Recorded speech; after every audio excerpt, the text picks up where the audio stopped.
खुलुमबाय लोगोफोर, नोंथांमोनखौ बयखौबो गिबियावनो आंनि चेनेलाव बरायग्रोनानै लाबाय। आसा खालामो नोंथांमोना आंनि भिडिअखौ जोबजासिम नायलांगोन आरो सोरबाफोर चेनेलाव गोदानै फैदोंब्ला दासिमबो जुदि आंनि चेनेलखौ साबस्क्राइब खालामाखैब्ला अन्नानै चेनेलखौ साबस्क्राइब खालामनानै हो, लोगोसे लाइक आरो शेयार खालामना होदो लोगोफोर। दिनै आं नोंथांमोननो गुबुन जेबो आपडेट लाबोआखै लोगोफोर। नोंथांमोननो दिनै आं आसाम एसेम्ब्लिनि बे जानो गोनां जि इलेक्सनाव सोरबायदि केन्डिडेटआ बेसेबां सम्पथि दङ आरो सोरबायदि केन्डिडेटनाव बेंक बेलेन्सआ बेसेबां दङ आरो लोगोसे सोरबायदि केन्डिडेटआ बेसेबां फरायनाय बेखौ आं नोंथांमोननो फारि फारि दिन्थिनांगोन दे लोगोफोर। नोंथांमोना भिडिअखौल' जोबजासिम नायलांबानो जाबाय लोगोफोर। गिबियावनो आं नोंथांमोननो दाख्लैसो जि दुलाराय बर' फरायसा आफादनिफ्राय एबसुनिफ्राय बिबान एंगारनानै फैनाय उदालगुरि एसेम्ब्लि इलेक्सननि केन्डिडेट मानगोनां दिपेन बर' सारनि बिथांनि डिटेल्सखौ आं गिबियावनो दिन्थिग्रोनो लाबाय दे लोगोफोर। नोंथांमोना फारि फारि नायलांबानो जाबाय। नोंथांमोना गिबियावनो गोजौआव नैबे एसेम्ब्लि जेनेरेल बाइ इलेक्सन बेखौ नोंथांमोना बेवहायनो लाखिनानै दोनबानो जाबाय बा बेवहायनो सेलेक्ट खालामना दोनदो लोगोफोर। नै बेवहाय नै क्लिक खालामनि, नै बेवहाय गोजौआवनो नोंथांमोना बेखौ दोनबानो जाबाय। एसेम्ब्लि जेनेरेल बाइ इलेक्सन बेवहायनो नोंथांमोना सेलेक्ट खालामना दोनबानो जाबाय दे लोगोफोर। आं बेवहाय सेलेक्ट खालामनोसै। सेलेक्ट खालामखांनायनि उनाव गाहायाव मा अपसन दङ, एससि जेनेरेल, बे एससि जेनेरेलखौबो नोंथांमोना एससि जेनेरेलावनो दोनबानो जाबाय दे लोगोफोर।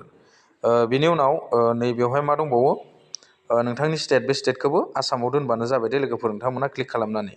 बेनि उनाव नोंथांमोना नै बेवहाय मा दंनो, नोंथांनि पेज दंना लोगोफोर, आं बेखौ नायदै, आं बेयाव सेलेक्ट खालामना दोनखादोंमोन। दा नोंथांमोना नै आं दिन्थिनो सेलेक्ट पेज थुनाय लोगो लोगोनो नोंथांमोनाव पेज 1खौ नोंथांमोना क्लिक खालामना दोनबानो जाबाय आरो। बेनि उनाव नोंथांमोना गाहायथाराव मा होनांगौनो, नै बेवहाय सेलेक्ट कनस्टिटिउसन, बिथाङा मा एरियायाव गोलैयो, मा कनस्टिटिउसनाव गोलैयो, बिथांनि जि बेखौ मा होनो एरिया, बे एरियाखौ नोंथांमोना बेवहाय सेलेक्ट खालामनानै लाबानो जाबाय आरो। बिथांनिया उदालगुरि एरियायाव गोलैयो नालाय बे सेलेक्ट कनस्टिटिउसनाव नोंथांमोना उदालगुरिखौ सेलेक्ट खालामनानै लाबानो जाबाय आरो लोगोफोर। उदालगुरिया गाहायथाराव दं दे लोगोफोर, नोंथांमोना नै उदालगुरिखौ नै बेयाव सेलेक्ट खालामनानै लाबानो जाबाय आरो। बेनि उनाव नोंथांमोना नै फिल्टार दंना, फिल्टाराव खनसे क्लिक खालामनानै होबानो जाबाय आरो। क्लिक खालामखांनायनि उनाव दानिया बे उदालगुरि समस्तियाव साबेसे बिजायथिफोर दङ बेवहाय फारि फारि नुजाजोबगोन आरो बे बिजायथिया बबे पार्टिनि बेखौबो नै बेवहाय नोंथांमोना नुनो मोनगोन आरो।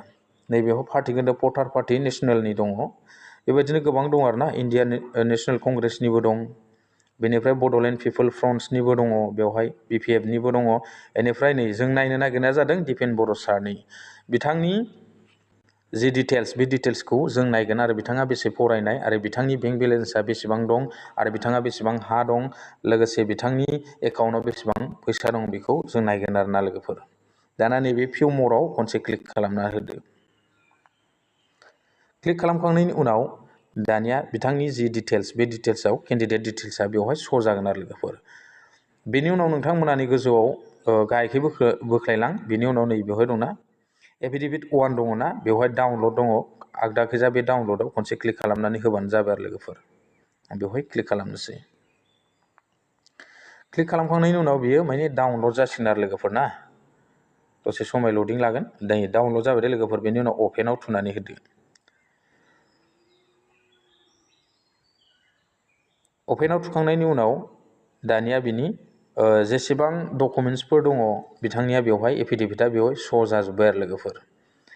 दानिया जों गिबियावनो बिथांनियाव बिथाङा बेसेबां फरायनाय आरो बिथाङा बबे स्कुलाव टिचार मावोमोन बा दासान्दि मा मावनानै दं बेखौ आं नोंथांमोननो दिन्थिग्रोनोसै आरोना लोगोफोर। बेवहाय नै दे लोगोफोर फारि फारि दं, बिथाङा मा केस दङ बे केसफोरनिबो बेवहाय गासिबो डिटेल्सआ श' जागोन आरो बिथांनि लेन्डआ बेसेबां हाया बेखौ नोंथांमोना फारि फारि नायबानो जाबाय लोगोफोर। आं बेवहाय गासिबखौबो नोंथांमोननो दिन्थिजोबलायला। दा बिनि गेजेरावनो बिथांनि जि नै दे लोगोफोरनि बोखोलांबाय था, बेवहाय नुगोन दै, नोंथांमोना बेबायदि नायनानै लाबानो जाबाय। नै बिथाङा नै बेवहाय बिथाङा एक्स जाबाय आरो, थारमानि टिचारनिफ्राय बिथाङा बिदाय लाबाय। बेनि उनाव school teacher of social worker, बिथाङा सासे स्कुलनि टिचारबो आरो लोगोसे बिथाङा ससियेल वर्कारबो दै, समाज सिबियारि। बिथाङा मा होनदों गभार्नमेन्ट स्कुलनि सासे टिचार आरोना लोगोफोर। बेनिफ्राय बिथाङा टिचारनिफ्राय बिदाय लानानै फैबाय आरोना लोगोफोर, माने साख्रि गारनानै फैबाय। दा बिथांनि जि बेंक बेलेन्स, बे बेंक बेलेन्सखौ जों नायनो दे लोगोफोर।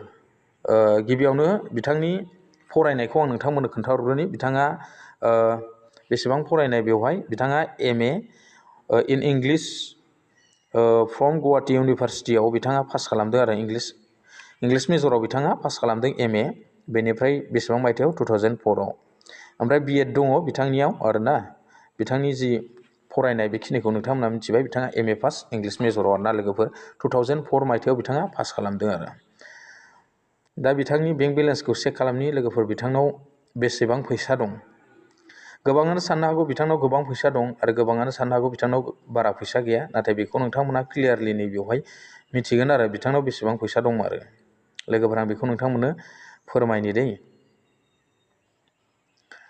नै बेवहाय दं नै बिथांनि बेंक बेलेन्सआ आरो बिथांनियाव मोनबैसे बेंक दं नै बेवहाय बिथाङा साबमिट होजोबनांदों दै लोगोफोरनिखौ नायबानो जाबाय SBI दं दै नै SBI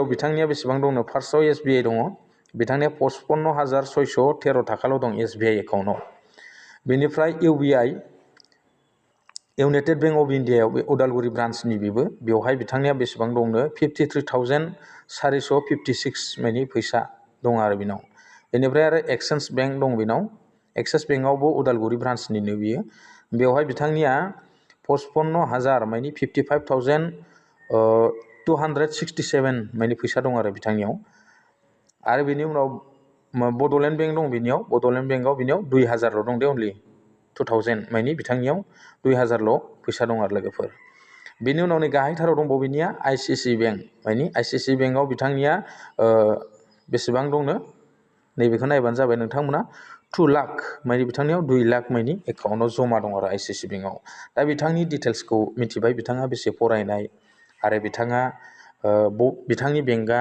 बबेयाव आरो बिथांनि बेंक बेलेन्सआ टटेलि बेसेबां नोंथांमोना मिथिनो मोनबाय जानो हागौ लोगोफोर आरो दा बिथाङा मा मावनानै दङमोन सिगाङाव आरो दा बेखौबो नोंथांमोना मिथिनो हाबाय आं बेखिनिखौ नोंथांमोननो फोरमायहरबाय दा नोंथांमोना जुदि बेनि सायाव आरो बिनि हा हु आरो गासै केसफोरखौ नायनोब्ला नोंथांमोना बे डिटेल्सखौ फारि फारि नायलांबानो जाबाय लोगोफोर आं बेखिनिखौ दिनै नोंथांमोननो खोन्थाहरबाय दिनै भिडिअ एसेनोसै लोगोफोर नेक्स्ट भिडिअआव लोगो मोनसिगोन थेंक इउ बाय बाय